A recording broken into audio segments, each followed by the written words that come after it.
Passo a palavra ao professor Gustavo Pereira da Costa, antes informando que o seu tempo será rigorosamente controlado.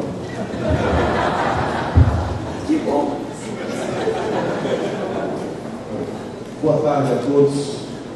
Boa tarde ao mediador, professor Marcelo, a professora Frana Panizzi, professor Carlos Lama. Tarefa difícil a minha, né?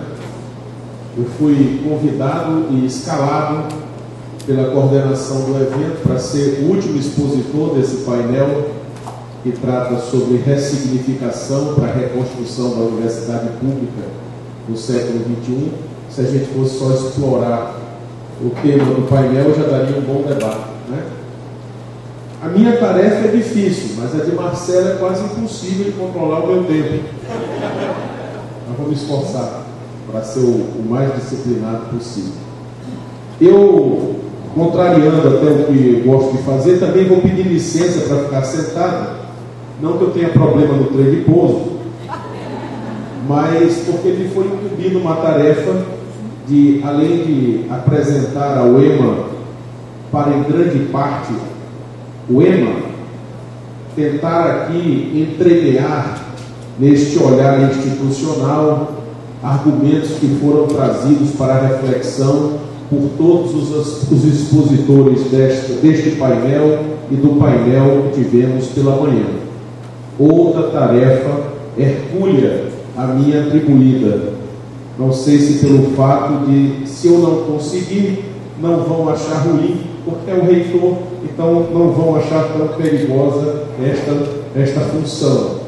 Mas prometo aqui, sem abusar do tempo, me esforçar e humildemente tentar concatenar algumas das ideias aqui apresentadas. Me foi posto o desafio de falar sobre a UEMA, a Universidade de todo o Maranhão, chamamento esse quase que um invocativo, que será melhor compreendido ao final da exposição, espero eu. Mas essa parte inicial da apresentação, ela é apenas para dar uma visão panorâmica, e eu aqui trago uma boa e uma má notícia. A boa notícia é que a plateia que aqui está, acho que a imensa, esmagadora maioria, pertence à Universidade Estadual do Maranhão, professores, servidores, estudantes. Isso nos faz conhecer mais a cada dia a nossa universidade. Como se trata de um organismo social, vivo, dinâmico, e se transforma numa velocidade muito grande, quanto mais a gente conhece, menos a gente conhece, né? Então, alguns dados são apenas para alinhar ideias iniciais. Para os que desconhecem ou que não lembram, a Universidade Estadual do Maranhão ela é resultante da transformação de uma federação de escolas superiores em universidade, fato que se deu no ano de 1981. Por isso, afirmo sempre que, sendo uma universidade jovem com filhas adultas, as escolas isoladas, a mais antiga, criada em 1966, né? Portanto, uma universidade jovem que tem aí já cursos caminhando para mais de 5 décadas. O estatuto eu trago porque é uma peculiaridade no momento em que o estatuto da Universidade Estadual do Maranhão ainda era aprovado por um decreto federal, fato esse hoje desnecessário juridicamente. E para caracterizar a conformação político-jurídica da nossa universidade, que é uma autarquia de natureza especial, uma pessoa jurídica de direito público, dotada de autonomia nos termos da Constituição do Estado, para não citar a Constituição Federal. Aí, neste ponto, apenas para evidenciar duas questões que não serão aprofundadas aqui, mas que carecem de um debate nacional. As universidades públicas ou são fundações ou são autarquias, dois modelos jurídicos imperfeitos para dar conta do que precisa uma universidade pública em qualquer espaço que ela atue. Aí os administrativistas se debruçam para tentar propor doutrinariamente, depois em termos de legislação, a criação de um tipo jurídico chamado universidade pública. Ainda estamos um pouco distantes desse ideal, mas a autarquia, mesmo de natureza especial, ou fundações, são dois limitantes importantes à atuação das nossas instituições. E aí também trazendo essa terminologia autonomia, que é inspiradora, é pilar de qualquer universidade, mas o foco que eu aqui trarei é uma autonomia mais associada à atitude, à prática, a comportamento e à posição política. Portanto, muito menos retórica, muito menos salvaguarda e muito mais ousadia, muito mais enfrentamento que são necessários cotidianamente. Eu apresento aqui, dentro dessa ideia de começar a demonstrar o EMA, uma universidade de todo o Maranhão. É assustador para alguns a apresentação desse slide, quando se demonstra a presença da UEMA no território maranhense. Isso tem um alcance direto da UEMA.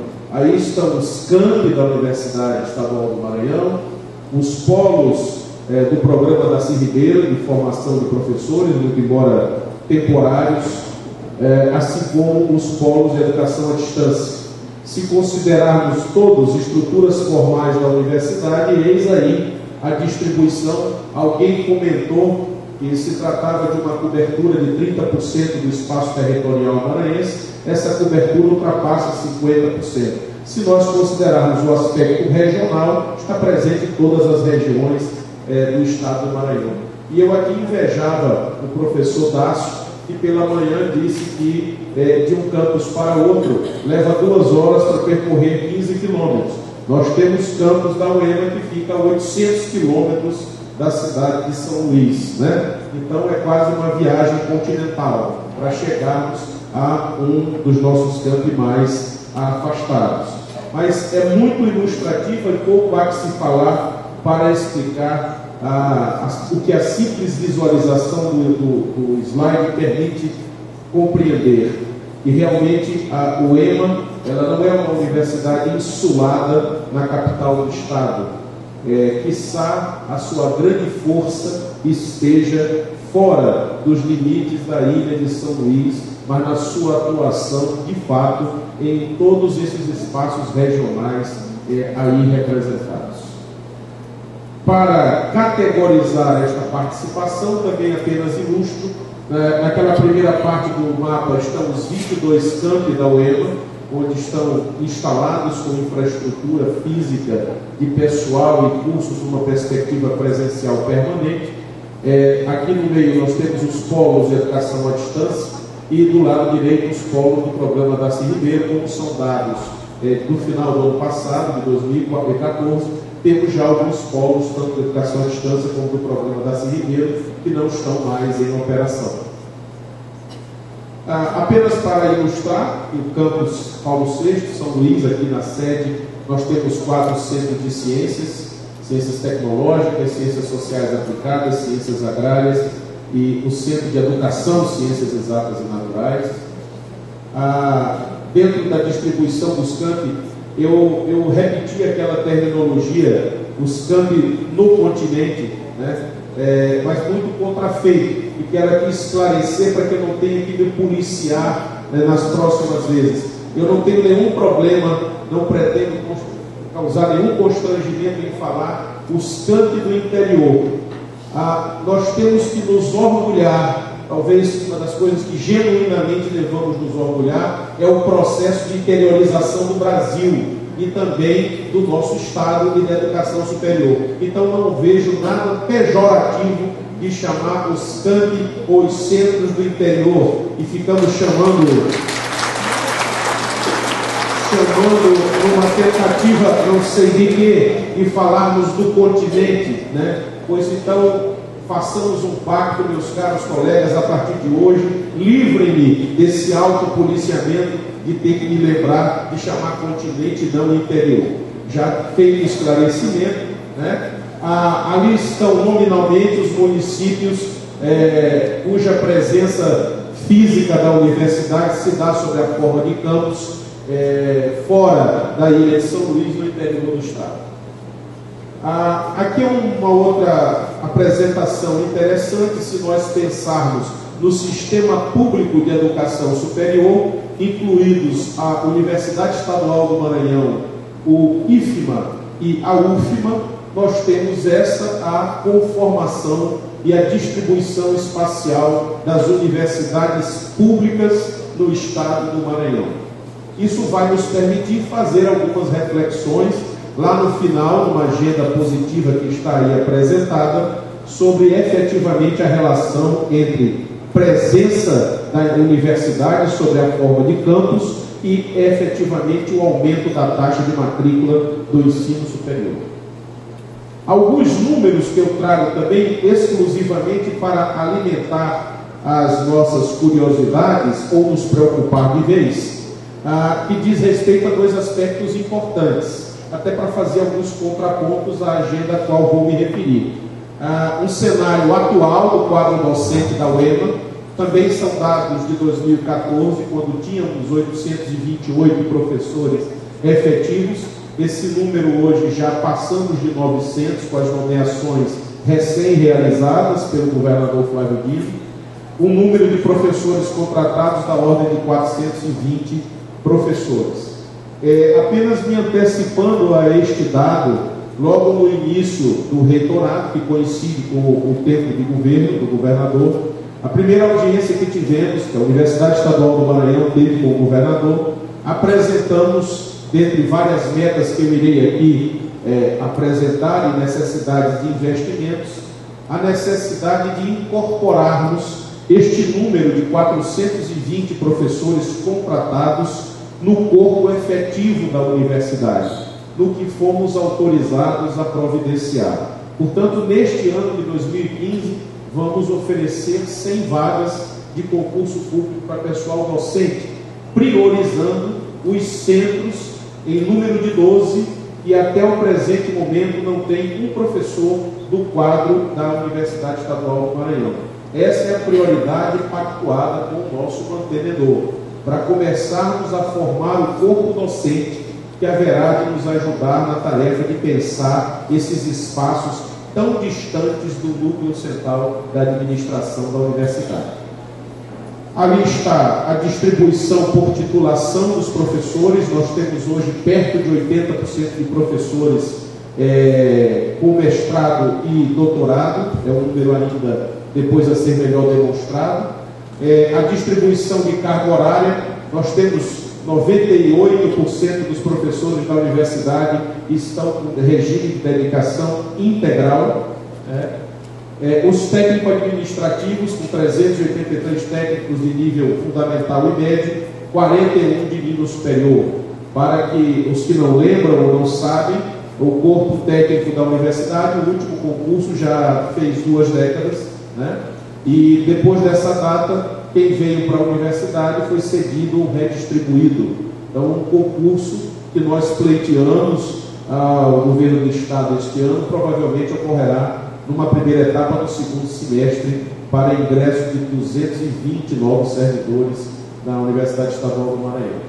Então temos aí, apenas para causar algumas reflexões, 73% do corpo docente formado por mestres e doutores, atualmente 10 mestrados e um doutorado, com 4, não é, professor Marcelo? Provavelmente 4 propostas de APCN a serem encaminhadas esse ano. Quando nós apresentamos um plano de investimentos de 160 milhões de reais para os próximos 4 anos, nós estabelecemos uma meta e pactuamos uma meta de sairmos, naquele momento, de 9 programas para 16 programas no ano de 2018. E estamos trabalhando até com novos dados que nos chegaram e que alimentam até a nossa expectativa de ultrapassar esta meta inicialmente estabelecida. 58 grupos de pesquisa cadastrados no CNPq, 15 mil pessoas alcançadas por projetos, ali não é de pesquisa, é de extensão, exclusivamente de extensão, no ano de 2014, uma média nos últimos 4 anos de 4 mil alunos graduados por ano, incluindo naturalmente os cursos presenciais, os cursos à distância e os cursos que compõem o programa de formação de professores. O nosso vestibular, o EMA não adere ao Enem, tem um vestibular próprio, o faz. A média nos últimos anos é de 30 mil inscritos, né? Oscilando devido a algumas sazonalidades de cronograma de datas, até comparado ao vestibular da Federal e ao próprio ao Enem e ao vestibular de outras instituições. Muito bem. Passando aqui rapidamente, a distribuição do nosso alunado hoje.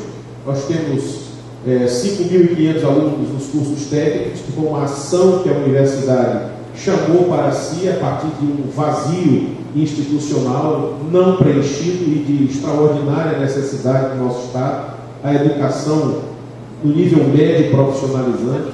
A universidade assumiu responsabilidades nesse sentido, concluímos, né, uma primeira etapa importante de formação, demos sequência já com a segunda etapa, mas hoje o Estado do Maranhão já trabalha com a implantação do IEMA, que certamente será a instituição responsável por conduzir a formação deste nível no nosso Estado. Precisará, como já foi dito pelo próprio governador, pelo secretário de Ciência e Tecnologia, do suporte, não apenas tecnológico, mas também profissional da UEMA, para dar conta deste início do novo instituto criado.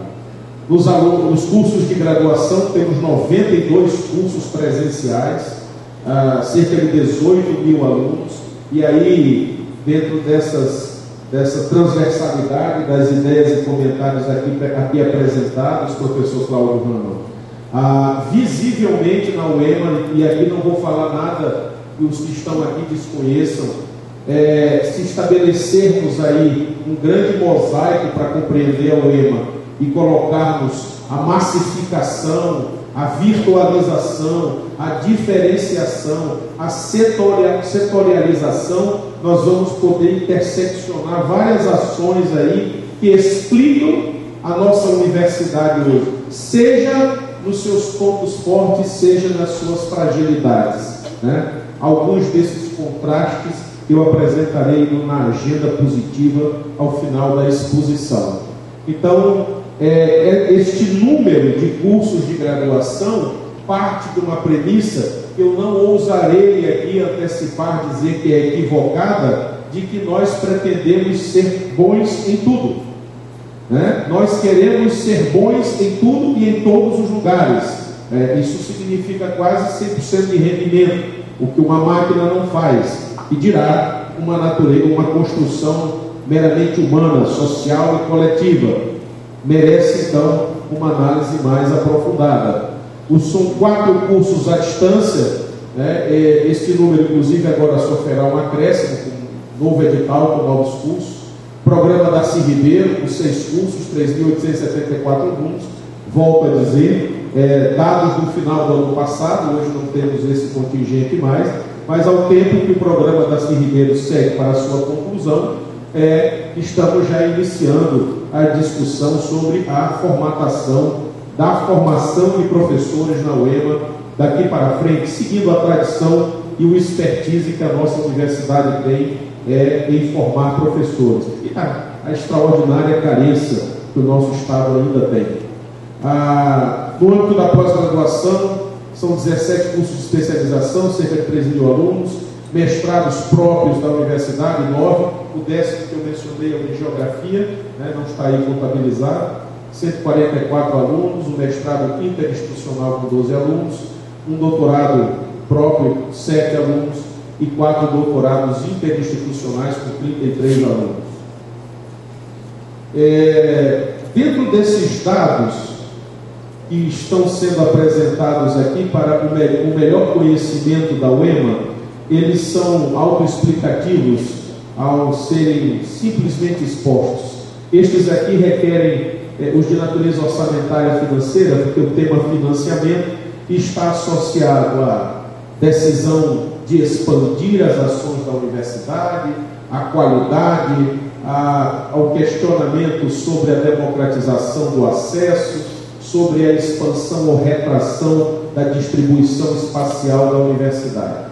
A questão que é um debate, ela está sempre na agenda e estará sempre na agenda das universidades públicas, que é o seu financiamento, né?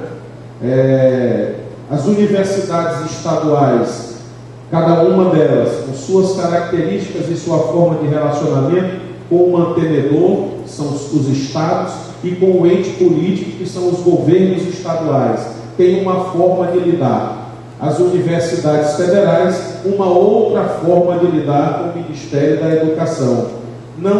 Ninguém tem vida fácil quando a discussão é financiamento, mas no âmbito da UEMA nós temos uma previsão constitucional que algumas vezes é incompreendida, né?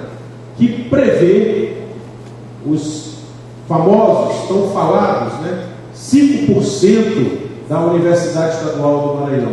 A maioria, por não ser afeita à legislação estadual, sequer consegue encontrar na Constituição os 5%, porque procuram o número 5%, em algum, e não vão encontrar, porque a previsão dos 5% é um cálculo de 20% dos 25% destinados à educação. E isto é para a elaboração do orçamento. É para que leve em consideração a estimativa de receita de impostos e transferências, o que significa dizer que não há qualquer garantia de repasse integral desses recursos. Então, a questão da nossa autonomia, consagrada na Constituição Federal, mas caracterizada como corpo jurídico material na Constituição do Estado, eu não falo da autonomia administrativa, didático-pedagógica, disciplinar, eu estou falando exclusivamente aqui da autonomia financeira, e que é diferente de autonomia de gestão financeira, são coisas distintas. Essa previsão constitucional, ela é por todos nós defendida fervorosamente. Quando vamos olhar os números, caem por terra alguns argumentos que são defendidos sem qualquer discernimento, de que a UEMA gasta mal, que a UEMA devolve recursos, que a UEMA não executa o seu orçamento, quem nos dera termos o privilégio de termos tantos recursos a ponto de devolver por falta de condições de emprego e de utilização. Mas isso fica mais claro quando olharmos aqui. Eu peço que atentem mais para as cores do que para os números, porque eu próprio não estou enxergando daqui. Mas isso é um comparativo entre o que está previsto na lei orçamentária anual, daquilo que efetivamente é transferido a liberação de cotas de empenho, e aquilo que é efetivamente realizado, que é liquidado e pago. Observe o comportamento que nós tivemos nos últimos anos. Essa é uma série histórica de 2009 até 2013, com a consolidação desses dados, onde as cotas, aquilo que estava previsto no orçamento, já não é cumprido quando da liberação das cotas de empenho, e a diferença em relação ao que é liquidado é contabilmente suportado. É o que nós chamamos, alguns têm horror a este termo, restos a pagar, Mas fica muito mais clara essa desproporção se nós olharmos este comparativo. A coluna azul seria o orçamento constitucional da UEMA. Quanto a UEMA deveria ter de orçamento se fôssemos aplicar o conceito previsto na Constituição Estadual? Então, o nosso orçamento, só para pegar o ano de 2014, que é a última coluna, o nosso orçamento deveria ter sido, baseado na regra de impostos mais transferências, 706 milhões de reais. Em verdade, foi um orçamento de 322 milhões de reais. Dos famosos 5%, isso significa 2,3%. Aí eu ouço algumas questões historicamente postas. Vamos negociar que o orçamento seja 3%, mas com garantia do repasse em 12 meses. Não vamos fazer isso, porque nós vamos perder os 5%. Ninguém perde o que não tem, Então, este não é um argumento factível para orientar essa discussão. Em algum momento, e esse momento se aproxima, da discussão de um projeto de lei de sistematização da autonomia financeira da UEMA, onde o foco é o repasse, o foco é a sistemática de repasse, pessoal inativo e composição de equilíbrio financeiro entre investimento e custeio. Isto só é possível se observarmos não apenas o que está dito na Constituição, mas, sobretudo, a captura do que perdemos ao longo, pelo menos, dos últimos 5 exercícios na construção do orçamento atual. Bem, se buscamos ressignificações para reconstruir, né, eu confesso que uma enorme dificuldade mesmo pessoal de pensar em reforma, né? Falamos muito de reforma, reformar, redefinir, reconceituar, é uma tarefa muito convidativa, mas que não estabeleçamos o propósito de chegar a um termo único e definitivo, porque isso nos causaria uma enorme paranoia, né? Mas se o painel propõe ressignificar, o ressignificado para o EMA é olhar para a sua história, sim, é ter consciência da sua realidade, do contexto social em que ela atua, mas obrigatoriamente é perceber o seu horizonte de atuação e compreender os seus desafios, porque eles são, professora Flávia, extremamente complexos. Complexidade não significam barreiras intransponíveis, tampouco significam pedras que não possam ser removidas, mas exige naturalmente uma tarefa que é essencialmente do tecido social da universidade, e aí são todos: repensar-se, reinventar-se e recriar-se, desde as estruturas mínimas e de relações pessoais até o tratar algumas questões de modo institucional. E aí passa por questões não menos preocupantes e não menos importantes, como o nível de maturidade acadêmica que nós vivenciamos institucionalmente. Falávamos no dia de ontem, no dia de hoje, nós temos aqui o professor Pedro Melo, da Universidade Federal de Santa Catarina, professora Vrana, da Federal do Rio Grande do Sul, professor Carlos Rama trazendo toda a sua experiência da América Latina, o professor Dácio, que já viajou, trazendo a experiência tão recente da Universidade Federal do ABC, e em todos a gente ouve aquela história: o meu laboratório, a chave da minha sala, né? Esta sala é do meu curso, né? Eu não posso compartilhar isso porque eu quero o meu prédio, né? Esse é um processo de perda de identidade. Quando é meu, não é institucional, não é da UEMA. Então a preocupação do professor Dácio em garantir e consolidar a imagem de uma instituição que tem 8 anos, que dirá de uma instituição que tem 33 anos, que quando nós andamos pelos municípios no interior do estado, permita-me citar Santa Inês, né? E as pessoas perguntam: onde fica a Universidade Estadual do Maranhão? Onde fica a Universidade Estadual do Maranhão? Não, a UEMA eu não sei não, mas o CECIM, o Centro de Estudos Superiores de Santa Inês, fica ali. Então, dentro do processo de mudança de conformação institucional, que falarei um pouco mais à frente, o professor Marcelo haverá de compreender, né? O professor Marcelo, por hora, pró-reitor de pesquisa e pós-graduação, haverá de entender. Recado dado, né, professor? Muito bem. Enquanto nós assim concebermos, e não é só uma mudança de nomenclatura, mas enquanto nós assim chamarmos, vamos ter crises sérias de identidade. Enquanto lá for o CECIM e não Universidade Estadual do Maranhão, Campus Santa Inês, né?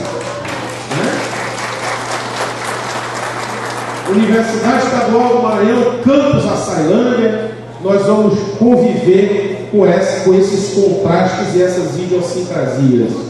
Mas dentro desse horizonte de desafios, há questões culturais importantes. Longe de mim, eu já estou com o tempo praticamente esgotado, queria aqui falar de cultura, mas acredito ser um componente vital para a compreensão da nossa universidade nesse estágio que nos encontramos de jornada de construção do plano de desenvolvimento institucional, até porque não deixamos os nossos comportamentos, hábitos virtudes e vícios do lado de fora. Eles nos acompanham para onde quer que caminhemos.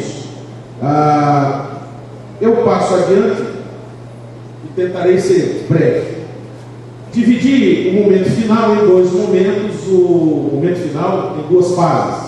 Uma agenda positiva interna, algumas questões já deflagradas, em processo, e aqui muitos têm conhecimento, até porque são os protagonistas de cada um dos itens que compõem a agenda positiva interna.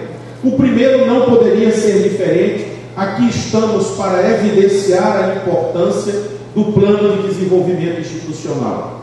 Todos os PDIs havidos na UEMA até então tiveram a sua importância, a sua relevância, o seu valor, deram a sua contribuição e foram úteis para a UEMA em diversos processos formais de credenciamento e de reconhecimento. Contudo, o que se pretende agora não é fazer mera revisão, não é fazer atualização. Porque, professora Vrana, que conversávamos sobre isso ontem à noite, o PDI para o UEMA não é uma formalidade. Não queremos um documento bonito para enfeitar as nossas estantes. O PDI precisa ser um documento construído como está sendo coletivamente, de maneira amplamente participativa, para ser aquele documento que expresse um sentimento institucional, que seja a alma da Universidade Estadual do Maranhão para uma projeção de futuro. Se assim não for, estará fadado ao esquecimento e à não implantação. Não é? Como a Saramago citou na Viagem do Elefante, o fazer da coisa pública e os homens públicos duas certezas: triunfarão e serão esquecidos. Né? Nós queremos que o PDI triunfe e não seja esquecido.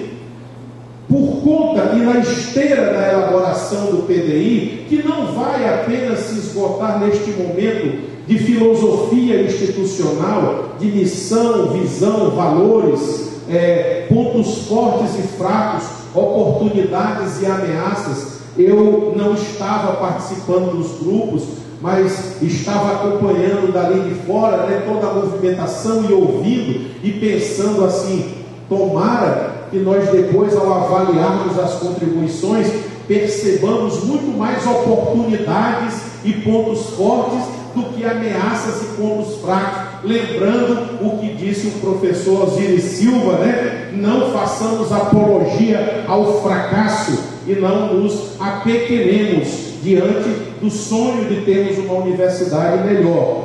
Esse PDI, com essas questões, vai também suscitar um novo olhar sobre o design organizacional, face inclusive ao evidente esgotamento da nossa estrutura formal, né, de relacionamento administrativo e também acadêmico. Vai tratar naturalmente da questão de pessoas, qualificação e provimento de cargos via concurso público, um novo modelo de gestão. O nosso modelo de gestão, ele é arcaico, ele é pesado e só não é mais ineficiente por ações individuais, por lideranças individuais. Não é perfeito. Eu digo sempre que sou favorável a uma burocracia weberiana, né? Como ela não pode ser 100% weberiana, mas que nós aproximemos ao máximo. E isso só se dá com um modelo de gestão numa universidade continental. E aí, professor Carlos Rama, a questão, concordo e não poderia ser diferente: qualidade e autonomia é poder, e poder empodera quem tem.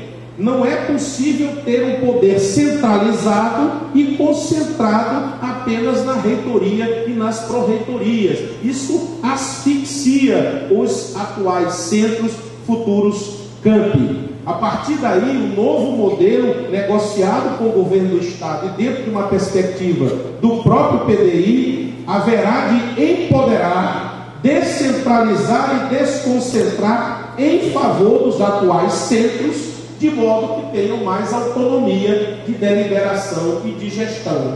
É a forma que vemos que o PDI vai fornecer à universidade as diretrizes estratégicas para a construção deste modelo.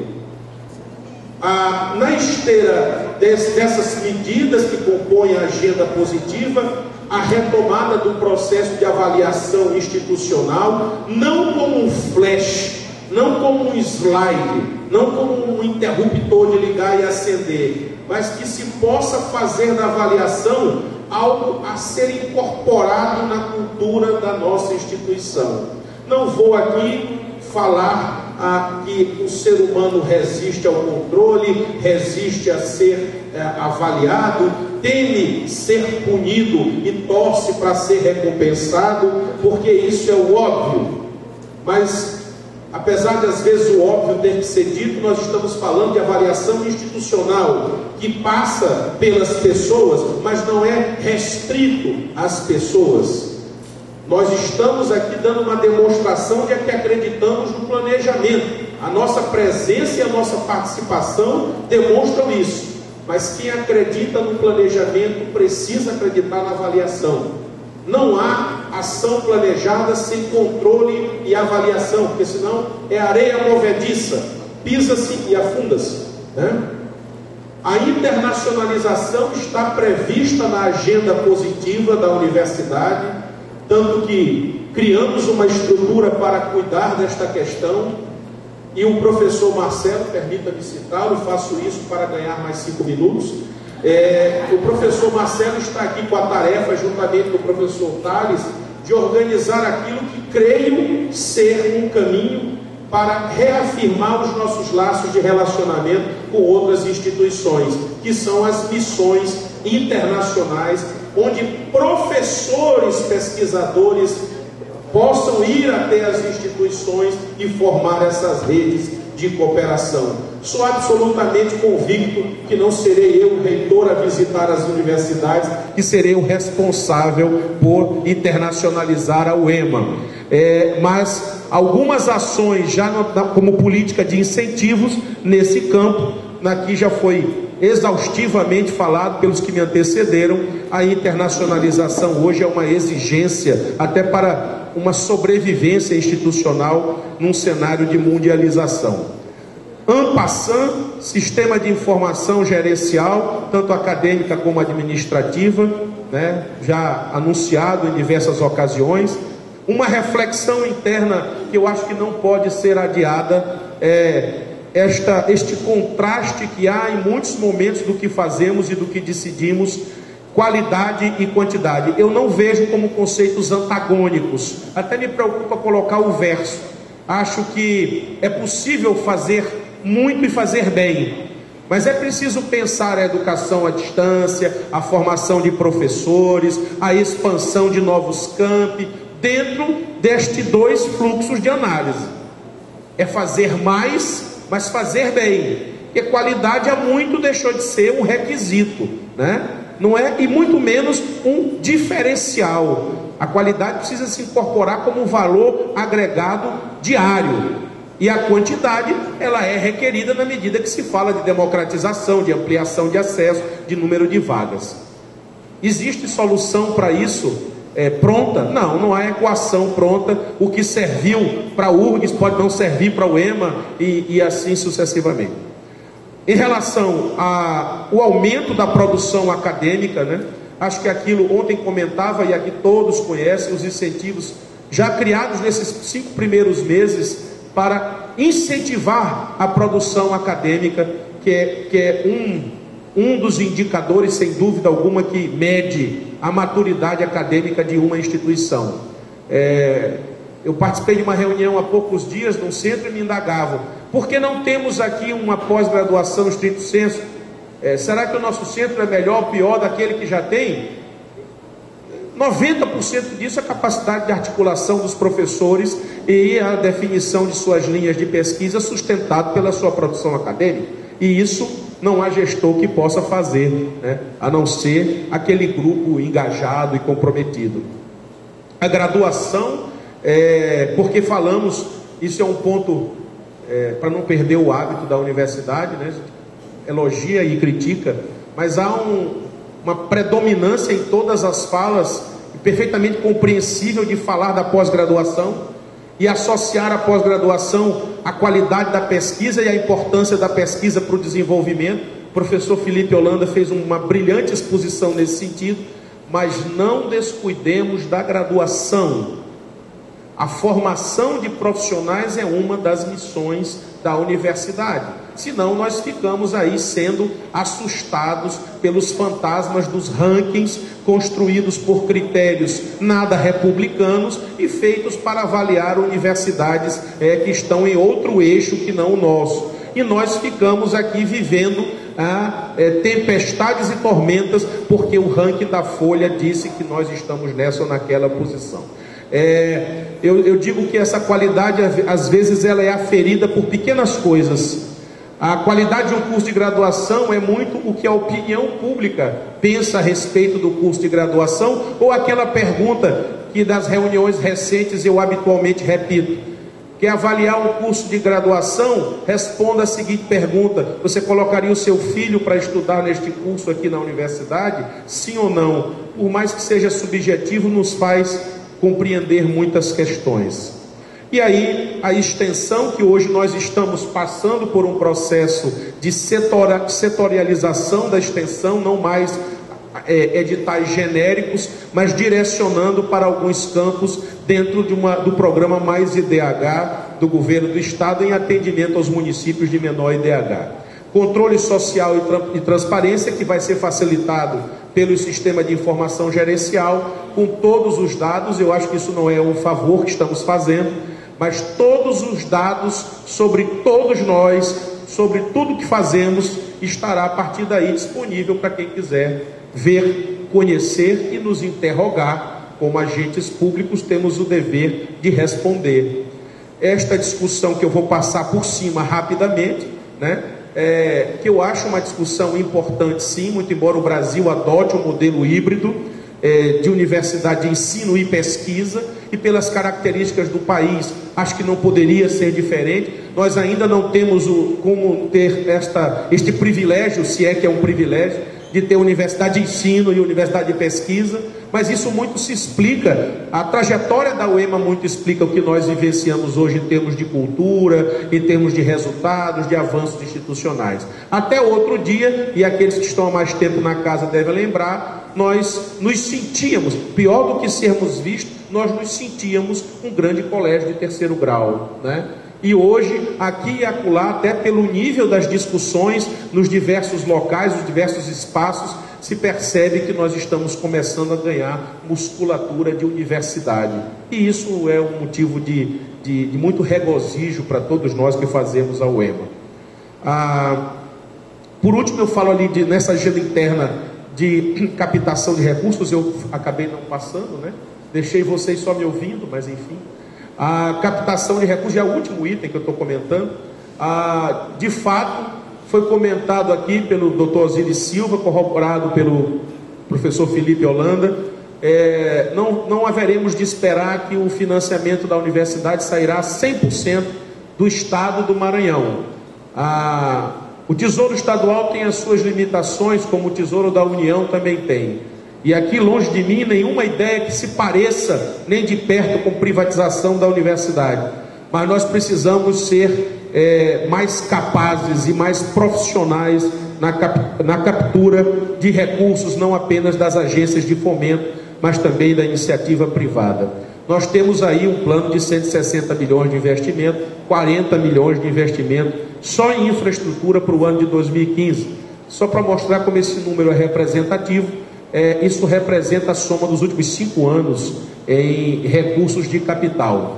Mas eu queria aqui dizer algo muito importante, a professora Vrana disse há pouco. Veja o que aconteceu com as federais. Um derrame de dinheiro por conta do Reúne. Muitas delas usaram o dinheiro conforme os projetos que iam conseguindo ou que tinham engavetado, sem nenhuma discussão estratégica sobre a consequência do investimento que ia ser feito. Quando eu ouvi o professor Zé Augusto, a Abruen, defender o Reúne para as estaduais, concordo que a União deva olhar as universidades estaduais, até pelo que elas representam, como uma forma de destinar do orçamento da União parcela para as universidades estaduais, mas não quer o reúne como os reitores das federais foram obrigados a assinar, como um contrato de adesão onde é proibido ler as cláusulas. Isso não é possível concordar. Finalizo com uma agenda positiva que foi apresentada ao governo do estado, exatamente 30 dias após a minha posse como reitor. Estive com o governador, com todos os pró-reitores, e apresentamos um documento que o governador nos impeliu a fazer, e fizemos em 30 dias, uma agenda positiva para discutir com o governo do estado. O primeiro item trata do posicionamento da UEMA como um ente estratégico, social, um organismo social, um bem público, e aí responsável em grande medida pelos avanços que se pretende para o estado do Maranhão. E o fato é que esta participação que a UEMA tanto reivindicou, e eu tenho dito isso aos colegas, nós temos sido institucionalmente procurados, todos os dias batem à porta da nossa universidade, e nós precisamos ser agora o máximo responsáveis, propositados com as nossas respostas, para não frustrar as expectativas que nós criamos. Para vocês terem uma ideia, assinamos até agora 8 convênios com secretarias de Estado e temos 19 em tramitação.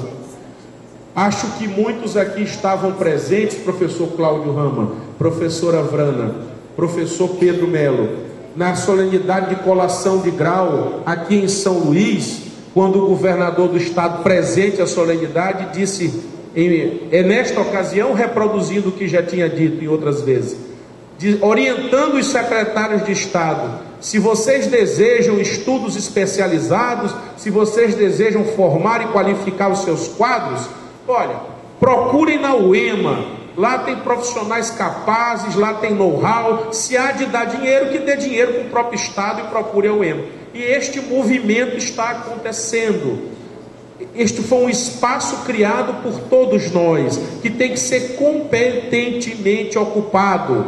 Não podemos nos furtar, de darmos essas respostas. O segundo ponto da agenda, naturalmente, é a autonomia. Nós vamos iniciar este ano, muito fruto do que vai ser produzido no PDI, mas em grande medida pela metodologia de trabalho que a Proplan está conduzindo junto à Secretaria de Planejamento do Estado, uma discussão que aí eu imagino que esse tempo de namoro com o governo pode sofrer aí uma crise, de um enfrentamento em relação à questão da autonomia da UEMA no aspecto financeiro. Até então, nós fomos silentes e até certo ponto era cômodo aceitar os tetos orçamentários que nos eram impostos. A partir de agora, espera-se que com a conversa a gente consiga resolver, mas não vamos mais admitir que uma sistemática que não nos ouve e que principalmente descumpre uma Constituição estadual possa continuar assim vigorando. Tanto houve uma mudança de atitude em relação a isso. O professor Felipe mencionou que o estado do Maranhão deflagrou, a partir de segunda-feira, ontem, os espaços sociais, as escutas sociais, para começar a discutir o PPA do estado. Dos 12 locais em que isto está acontecendo, desde o dia de ontem, 6 vão se dar em um campus da Universidade Estadual do Maranhão. Isto é inédito na história da nossa universidade. Não deixa de ser também uma demonstração da importância da UEMA nesse processo, que estará também envolvendo os técnicos da nossa universidade. Muito bem. Daria aqui um salto,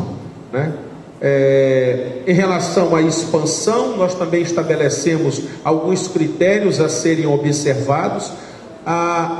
É bom que se diga, e aqui tem todos os diretores de centros da UEMA, tanto da capital quanto do interior, é bom que se diga, e vocês são sabedores, a expansão da UEMA, olhar essa distribuição espacial da UEMA no mapa do Maranhão, é motivo de orgulho para nós, ponto.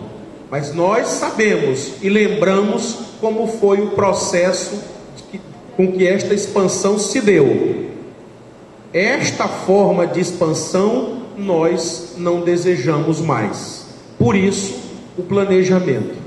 Consolidemos o que existe e vamos expandir com responsabilidade e com coerência. O modelo de gestão descentralizado, nós precisamos do mantenedor, porque tem mudanças importantes na legislação estadual a serem feitas, seja no âmbito de decretos do governador, seja no âmbito de leis, e por conta disso precisamos fazer. Então o modelo de gestão também é apresentado como uma agenda, isso necessariamente precisa do apoio do mantenedor. A reconfiguração administrativa, que envolve também toda uma legislação, e precisamos da Assembleia Legislativa. Uma questão específica que envolve os cursos de área médica, nós respondemos inclusive a um documento esta semana, que não temos condições no momento de ter novos cursos de medicina, e que nesse momento, neste ano e no próximo, precisamos atenção ao curso de medicina de Caxias, para pensar daqui a 2 anos em duplicar o número de vagas ali ofertado. Muito bem, já abusei demais, aí já estou abusando, abuso de poder, né? Abusando da paciência com que estão me ouvindo.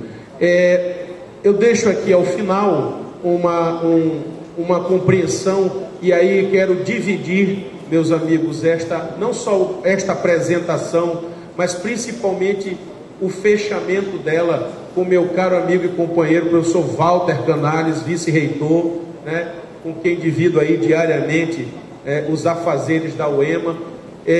Quando nós conclamamos a comunidade, não apenas na ocasião da nossa eleição, mas sobretudo depois, no dia a dia, com o propósito de termos uma universidade cada vez mais autônoma, que se reafirme como universidade pública e gratuita, democrática, e que reivindique a condição de ser essencial para o desenvolvimento do Estado do Maranhão, mas acima de tudo demonstre que é essencial para o desenvolvimento do Estado do Maranhão. E para dizer que a UEMA ser a universidade de todo o Maranhão é uma questão de identidade e é uma questão vocacional. A Universidade Estadual do Maranhão, por sua distribuição espacial, por sua trajetória, pelo seu perfil e principalmente pelos seus horizontes e desafios, pelos desejos de todos que aqui estão, que vão ser materializados num plano de desenvolvimento institucional, que se pode e que se deve orgulhosamente dizer: a UEMA tem sim uma identidade, é uma universidade vocacionada para atender o Maranhão e os maranhenses. Esse não é um compromisso do reitor, é um compromisso de todos. O reitor é apenas porta-voz. Obrigado pela atenção.